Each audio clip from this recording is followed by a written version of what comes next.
आषाढी यात्रेनिमित्त चंद्रभागेच्या पात्रामध्ये मोठ्या प्रमाणात सध्या पाणी आहे.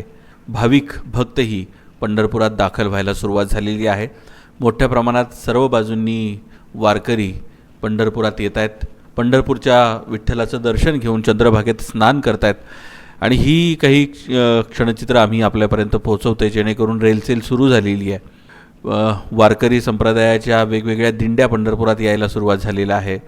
65 एकरामध्ये पोलिसांचा चोख बंदोबस्त असला तरी अजून वाहतूक नियंत्रण हे योग्य पद्धतीनं केलं जात नाही, पार्किंग व्यवस्थित केली जात नाही. हे आम्ही या आधीच्या बातमींमधून तुम्हाला सांगितलेलंच आहे.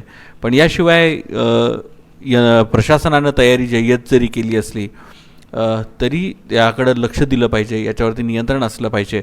विविध शाखेच्या प्रमुखांनी याच्याकडे लक्ष दिलं पाहिजे. पंढरपुरातला हा सोहळा, हा दिव्य सोहळा आहे, हा भव्य सोहळा आहे, हा जगभरात पाहिला जाणारा सोहळा आहे.